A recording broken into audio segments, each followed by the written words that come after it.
Hi, everyone. Welcome to the Power Hungry Podcast. I'm Robert Bryce.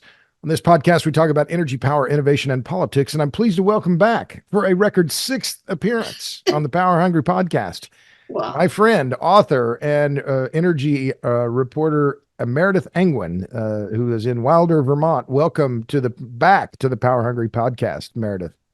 Thank you very much. I love being on your podcast. You know that. And and you keep inviting me, which I'm very grateful for. So I didn't, well, I usually introduce you as the author of Shorting the Grid, the hidden fragility of our electric grid. But you've been on so many times, but even though you've been on, you still have to introduce yourself. So imagine you've arrived somewhere, you don't know anyone, you have a minute or so to introduce yourself. Please tell us who you are. My name is Meredith Angwin. I am a physical chemist by training. I went to the University of Chicago. Physical chemistry led me into the energy field, which is not the oil and gas part of it, but the corrosion and pollution control and so forth part of it. I worked in research in that area for a long time. I was one of the first women to be a project manager at the Electric Power Research Institute.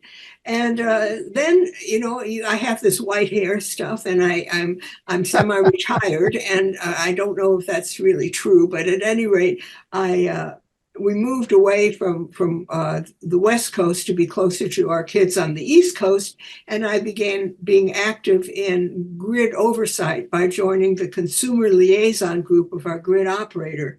And all of a sudden, I realized how little I knew about the electric industry. I mean, I knew all kinds of stuff. I had worked on geothermal, coal, gas, you name it. I mean, penstock corrosion in hydro plants. I mean, all kinds of stuff. But when I got right down to it, I didn't really know anything about, like, how do they decide which plants to dispatch when and so forth. So I began looking into how the grid was operated, which immediately led me into looking at how the different groups in the grid were paid, which immediately got me upset about how little many of the grids, the so-called deregulated grids, I call them the RTO, Regional Transmission Organization grids, value reliability. And so I wrote a book about it called Shorting the Grid.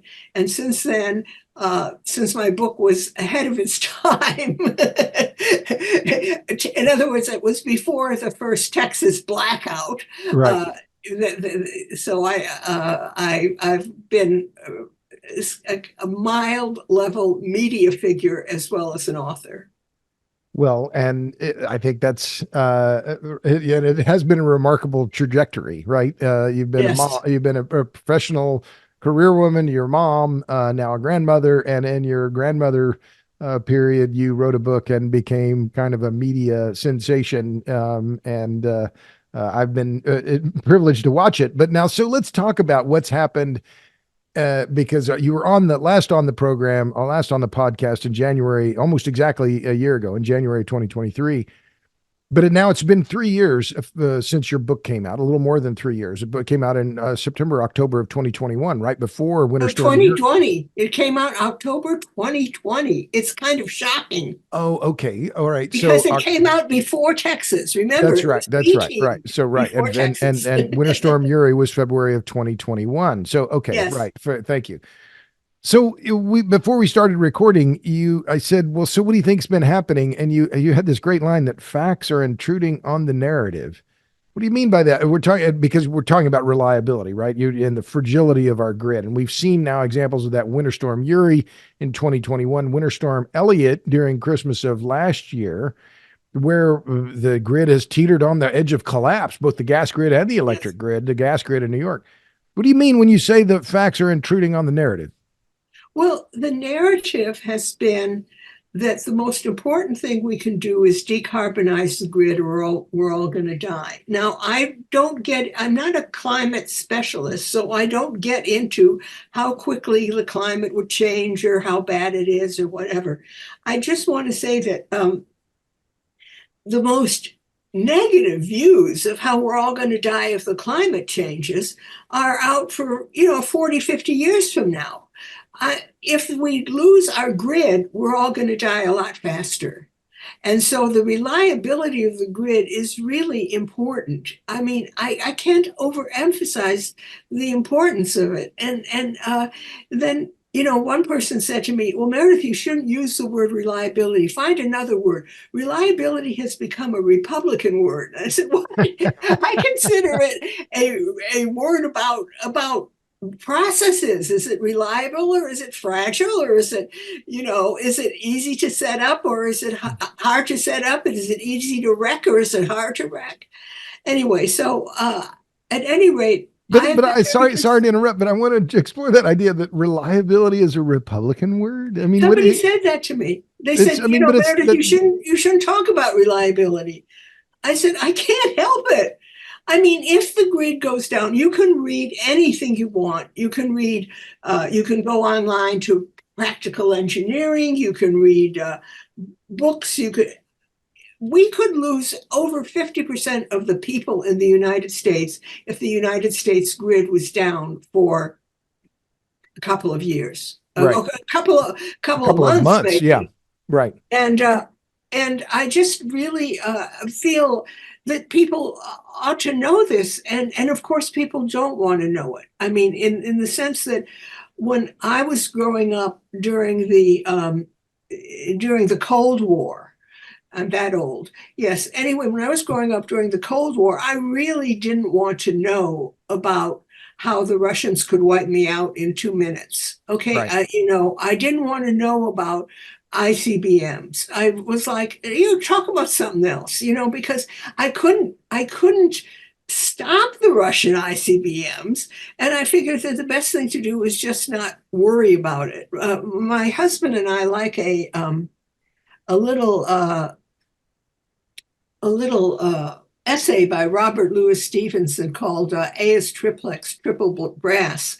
And in that essay, he says, why do people think it's so amazing that other people live on the slopes of active volcanoes? We're all living on the slopes of active volcanoes in one way or another. Huh. What was the name of the Stevenson essay again, please? AES Triplex. Huh. Okay. Triple brass. Huh. Okay. Yeah, well, that's interesting. We're all living on the edge of the volcano. And it is interesting as you think about and you have, I mean, it's been remarkable to see how you self-published your book. You self-published Shorting the Grid. You created Carnot Publishing, if I'm remembering the press right. Carnot Communications. Carnot Communications, named after Sadi Carnot, the French scientist who invented thermodynamics, if my history is correct. Can't seem to lay my hand on your book here at the moment. But but you underscoring the absolute essentiality of the grid, the fragility of the grid, and that if it goes down, and this is the part that to me I'm still trying to get my head around, because this idea, people talk about the grid and we'll just fix the grid, or we'll just expand the grid, or we'll modernize the grid, with absolutely no concept of what it is or how it works or how the governance of it works or how all these different companies work to and contribute to it. It is such a complex, the more I study it, and I'm just making 10 slides to try and explain what is the grid in 10 charts. And I'm leaving out everything, I'm not everything, but it's only brushing the surface of kind of helping, I think, hopefully understand, well, what are we talking about when we talk about the grid? So let me put that question to you. What is the grid? The grid is everything that connects us to electricity. I'm talking about the electric grid. So I call the grid being divided into two grids, and that's a theoretical construct I came up with. The first grid, you can see part of it out your windows. There's power lines, there's power plants, there's a dispatch center, there's all the things. There's a line to your house, etc. Okay, that's the physical grid, and it has certain rules which are mostly due to physical constraints. You know, how much power can a certain size power line carry? How much, how quickly does this kind of plant get dispatched while other plants can come online much faster? That's the physical grid. The policy grid is really what everybody talks about, because the policy grid is about how the different plants get paid, what kind of subsidies they have, and so forth. And so everybody talks about the policy grid. Now, the policy grid, of course, influences the physical grid greatly. So if you decide you're not paying, say, coal plants anymore, there won't be any more built. I Right. mean, it's pretty straightforward in that sense.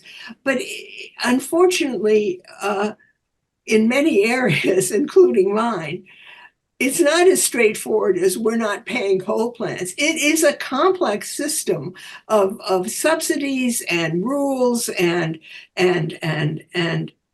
just it's a morass. It's a bandage after bandage to keep it going, and the bandages are all being fought about because one bandage gives higher rewards, higher payments to natural gas plants, and another bandage gives higher payments to baseload plants. So who's going to get the bandage this time? You know, I mean, Right. it's just really, and the trouble is that reliability just doesn't show up in it, whether it's a Republican word or Democratic word or a French word. It isn't coming across. Right. And one of the things, Well, let me interrupt you there. And it's not coming across because ultimately no one's responsible for it. I mean, that's the yes, part that I think when we talked about Winter Storm Uri now, and it's cold here in Texas today, and there's been ERCOT has issued a conservation appeal, but we've had plenty of power. There haven't been any blackouts, but one of the things that we talked about and during Winter Storm Uri, I remember interviewing you when the blackout was still ongoing or the power had just come back on, but ultimately the buck didn't stop anywhere. And isn't that one of the key issues now in terms of we think about the grid, both the physical and the policy grid, that still the reliability football or the reliability thing never lands anywhere. Who owns well, the reliability problem? nobody owns it. That is the biggest problem. And one of the things I said was that there was more ownership of the reliability problem when we had vertically integrated utilities. If the vertically integrated utility didn't give you the power you wanted, you knew who was responsible, Right. and you could either possibly sue them, or you could call your legislature and say, what do you mean you're letting them make a 10% profit off of me? They don't do it. And Right. the legislature would manage to get them fined, or Right. the Public Utilities Commission would manage to get them fined, and then they wouldn't be making the profits. So they had a tremendous incentive to keep your power reliable so they wouldn't get into trouble. Right. But as you can see from the lawsuits about Uri, everybody sort of slips away. Right. I mean, ERCOT isn't going to pay anything on lawsuits. I don't think. No, I don't. they were deemed by the courts to be have sovereign immunity, right? Even Yes, they though have sovereign immunity when they want it. And when uh they don't want it, they don't have it. And so, for example, sovereign immunity usually comes with some responsibilities, but they don't have that. So, I mean, this is the example I often give. I say, let's say there aren't enough power plants online, and some grid operator in an RTO system can't call on power plants because just not enough of them were built. right, So you go to the grid operator and say, so what's going on? Why don't you have more power plants online? And they say, that's not our problem. We just dispatch the ones that are there. What's called resource adequacy, the number that are built, that's up to the states, that's up to the state PUCs, and so you go to the state PUC. Why aren't people building power plants? Well, if you looked at how they're paid, and right. if you looked at the chances that they wouldn't make back their Capital investment. investment, Yeah. you see why they're not building power plants around here. Right. And we can't do anything about that. I mean, that's all the RTO. That's all the RTO's rules. That's not our rules. We build them. They will build them if they can make money. We can't make them make money. The RTO can make them make money, but doesn't care if they're built, and so forth. So somebody said to me, Meredith, you're always talking like you like monopolies and top-down planning. You know, what kind of person are you? And I said, well, look, actually, I don't like monopolies and top-down planning per se. I just like accountability, and Right. that's what we ain't got. Right. My mother would protest. That's what we ain't got, as you put it just there. But we ain't got that. Ain't got none. I think you mispronounced it. Ain't got none of that. But right there, and that's the key. I think, especially after Winter Storm Uri, you say, well, who's responsible here? Well, the market failed. Well, who made the market? Oh, a bunch of lawyers. Well, why are they lawyers? Because they couldn't do the math to get into engineering school, right? That's my old joke. But the market is, we're leaving this to the chance of the market. Well, let me ask. I think we talked about this before, but it's something that I find endlessly fascinating because people in the business or who watch this, we're treating electricity as a commodity, right? Because we're saying, oh, it's a market, right? And we're going to have this restructured market, as Ken Lay called it. But is electricity a commodity or is it a service? And are we making a mistake by calling it a commodity? Well, it's a service. I mean, it's a service, and I mean, people kind of used to understand that, and then they stopped understanding it somewhere around the idea that you could just put your own solar on and you wouldn't need the service. But of course, you do need the service because the sun only shines a certain number of hours a day, and getting your own battery pack and enough solar for your all your needs would not be very feasible. But it is that kind of idea that we could be independent, we could buy exactly what we want, we don't have to depend on others. Um, that's a very attractive idea, and people have loved it and gone for it, and I understand why. I mean, it, But if it's a service, to interrupt there, if it's a service, then that means it's a monopoly, right? And if it's a monopoly, then it should be managed as a monopoly. And instead, or this top down, your idea earlier about having this vertically integrated utility, and this goes back to the Enron days and in the docuseries. And one of the reasons I wanted to have you on, or it's self-serving here, but you're one of the stars of our docuseries Juice, Power, Politics, and the Grid. And we talk about the Enron effect, the idea that Enron pioneered, which was, oh, we're gonna restructure, we're gonna deregulate the market, and we're going to yes. treat electricity as a commodity. So as you look back at this history of the business, how much of that stems back, the problems that we're having now, how much of it go back to that those ideas that Enron promoted and the commodification or the attempt to commodify electricity? Well, a lot of it goes back to that. I mean, people will come to me and say, ha, look at it, a vertically integrated utility had an outage too during terrible weather. And I said, yeah, but it wasn't because they didn't have enough power plants. It was because of the terrible weather per se, Right. as opposed to what happens in the commodity areas where the electricity is sold at auctions, okay, and everybody's trying to get the best price, and it isn't treated as anything except something that can be auctioned off because one electron is as good as another.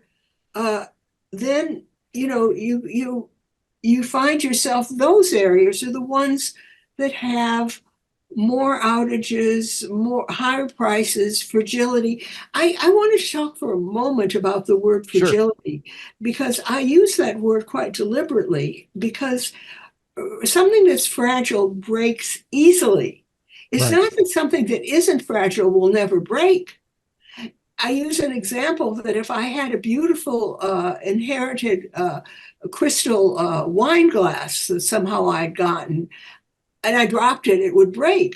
I have a water bottle here. I can drop it and it won't break. That doesn't mean I couldn't destroy it. I could run over it with the car. But what I'm saying is fragility is how easily it breaks. And Right. one of the things I see happening on the grid is, for example, uh, California started by having flex alerts, conserve, conserve, conserve during very hot weather, fires were going on and so forth. And now they have them every evening Right. in the summer. That's a fragile grid when you can't get through an ordinary summer evening without a flex alert. So what do you, and we've talked about this before, but I think it's so critical now because we've had now FERC, we've had NERC, we're continually beating the drum saying we're facing reliability challenges. We're facing reliability challenges and we need to do something about it. But FERC and NERC are, well, NERC has no regulatory authority. FERC has some, but not enough to force more power, plants to be built.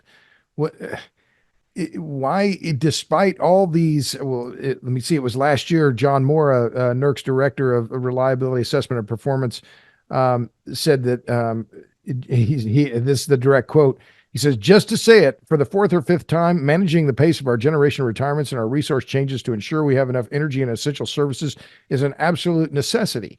So they keep saying the same thing over and over and over again, but the message still doesn't seem to be heard. Why not? Well, the thing is, you're talking about a message, and I'm a writer. I'm really into messaging.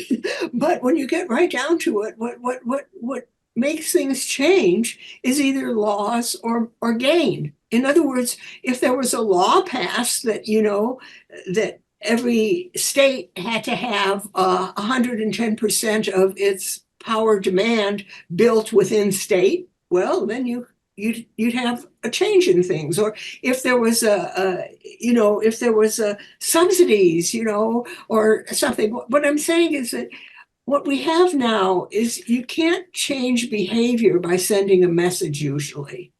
I mean, maybe you can, but most people don't change their behavior because of a message. They change their behavior because to not change it would be illegal, okay?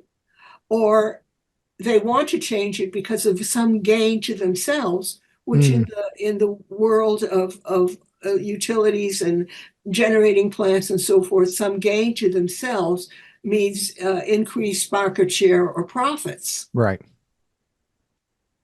So Well, Merck and FERC are talking heads. I mean, they might as well be on some late night news hour, for all the good it does.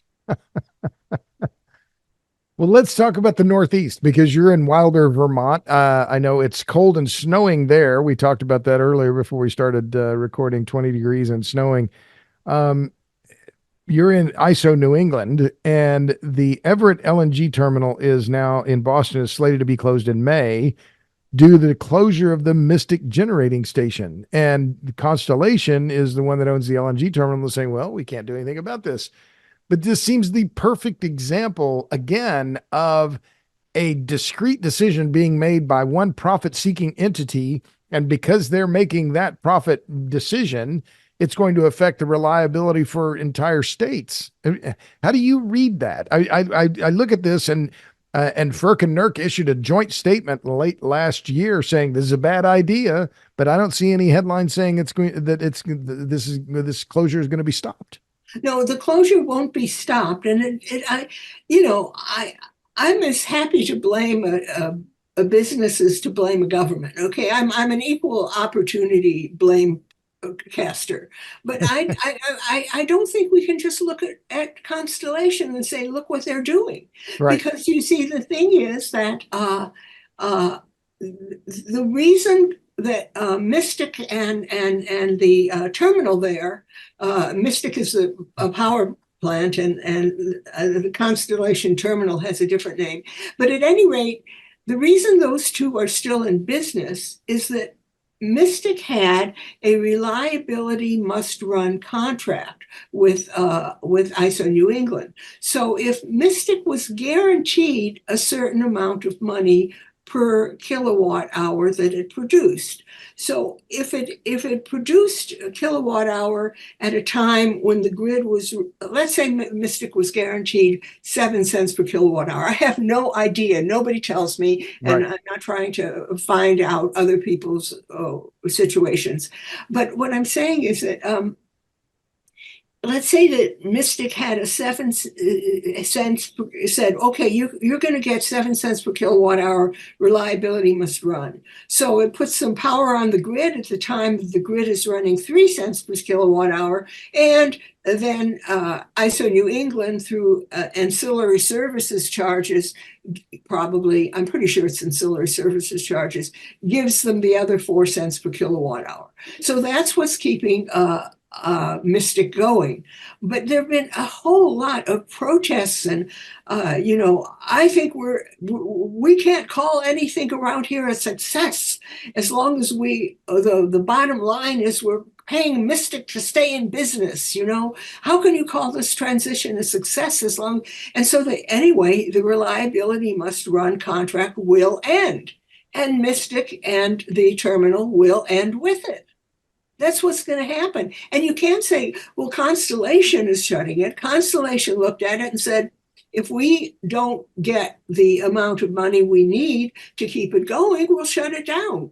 We're not, as the old saying, I'm not in business for my health. Right. Well, I'm looking at this group called Toxics Action Center has targeted the Mystic generating station as one of the 5 largest polluting power stations in the state. That's in Massachusetts. So they're pushing to have this closed.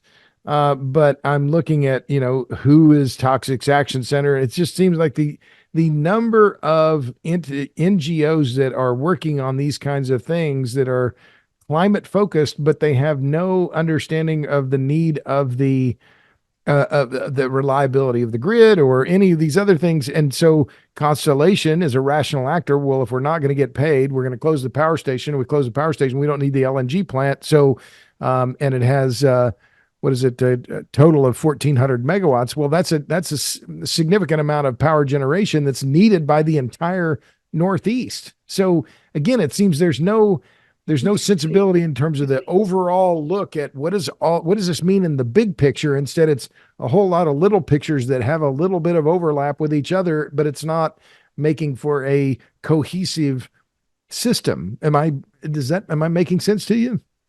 Yes, you are. The thing is, though, that the cohesive system would be if there was uh, a really strong entity that could control resource adequacy. Uh-huh. Okay. Right. And there isn't such a thing because in the systems where everything is done by auctions, the RTO systems, as I call them, uh, they are RTO systems, but people used to call them deregulated, which had a kind of touchy-feely, like Right. Yeah. modern future sort of thing. Anyway, in those systems, there's nobody responsible for having resource adequacy who has the power to enforce it.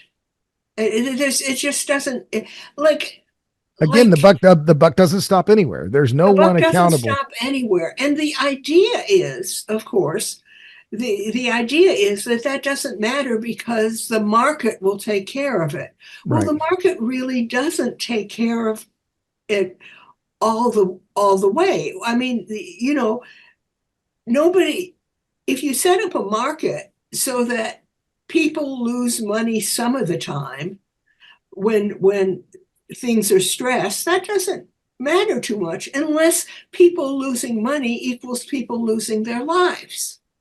You Right. see what I mean? In other words, if Joe's power plant looks at the situation and says, I can't get on right now. I mean, gas is too expensive, and the amount they're willing to pay me is too little, and I'm off. I'm off. I'm offline. Nobody's going to do much about that. Right. He's just made a rational market decision, and the market's supposed to cure everything. The market can only cure things up to a certain extent. I mean, you know, it's been a long time since I read Adam Smith's The Wealth of Nations, Yeah. and I hope that I can remember it right. But one of the things he pointed out, I think, unless I'm forgetting, is that if you had a waterfall on a river, then a town would grow up around that waterfall because ships would have to take their cargo off, ship it around, put it back on the uphill side of the waterfall. Right. He said, so none of those towns is going to want to put in a canal with locks around the waterfall. Right. And yet, for the whole region, a canal with locks, it would be a great help because then you could ship things further up and down that river. Right. So I guess what I'm saying is that we've got that situation sort of happening now where what's good for the region isn't good for the local. Right. Or what's good for Constellation, if we bring it back to the LNG plant in Boston, is what's good for Constellation or bad for Constellation. That the Constellation is going to make that decision for themselves because they are only looking at this through their lens. So, but I'm glad to revisit some of these things because it's in with the docuseries coming out, we explore these issues with Enron, with the idea of electricity as a commodity, with this this idea that the market is going to cure all this. But let's talk more specifically about nuclear now, because this is one of the issues that I know you worked on Vermont Yankee and trying to prevent the closure of Vermont Yankee, and that's where Yes. some of your motivation for writing Shorting the Grid came from. Let me ask the question just directly then. Can nuclear plants work inside RTOs? I mean, new nuclear. Can we build new No, nuclear plants in these deregulated or restructured markets? no, we can't. Why not? We can't because the initial expense of building them uh, would be very hard to recoup in the auction area because the auctions mean that you're always trying for the lowest energy cost. Right. And so the clearing price can be lower than the nuclear plant could use. As a matter of fact, there's a whole literature about these things, which isn't a nuclear literature per se, but when they began setting up the RTOs, there was a literature called the search for the missing money, because a high a high cost a capital cost plant, even if it was low uh, um, Operating cost. operating cost, couldn't be built. So it was like the search for the missing money to build a high capital cost plant. Now, as you're probably aware, there are many situations in which high operating costs and high capital cost are at odds. So, for example, let's say I have a house here in Wilder, Vermont, and I decided that I'm paying too much for my fuel bills and I have it insulated. Actually, it has been insulated. It's a lovely, cozy house. But what I'm saying is that that is a cost, an upfront capital cost, which will save me on operating expenses. And many houses, especially poorer people's houses, they can't come up with the money for the capital costs, so they pay higher operating costs. This isn't an unusual thing. I mean, the first car I bought was an old junker, and I tell you, it was in the shop all the time. And eventually I got a new car, and then I had a high capital cost and lower operating costs. I mean, this is a common experience for everything. Right. And so it's that balance then. But what to get back to the key question here is that nuclear plants new nuclear can't be built. I mean, we just finished the Vogel 3 and 4 are coming online, or 3 is already online. That's in a regulated market. And Southern Company owns the nuclear plants, but that wasn't built in a restructured market or deregulated market like Texas. So there's one example, but as I look at the SMRs that are trying to get into the marketplace, I'm looking at them thinking, it's going to be really hard for you to make a living in these restructured, deregulated markets because you have high capital costs and uncertain viability in the auctions or in these energy only markets. So it sounds like we're in agreement on this. Yes. Now, one of the things that was very interesting to me, I wrote about it at the time in my program, Yes Vermont Yankee blog, is that at one point, Entergy announced that it was going to close or sell its power plants in New England. And it's nuclear plants, and everybody's Entergy's getting out of nuclear. It was selling a combined cycle plant too. What Entergy was doing, and they even announced it, but nobody paid attention, it was getting out of the deregulated areas. Mm-hmm. Right. They could be more certain of their business prospects in regulated markets, and that was what they were Yes, doing. Yeah. and so but people were like, "Oh well, they're giving up on nuclear because it's too expensive." And I'm like, "Well, gas isn't too expensive per se, but they just don't want to be in these deregulated markets anymore." Yeah.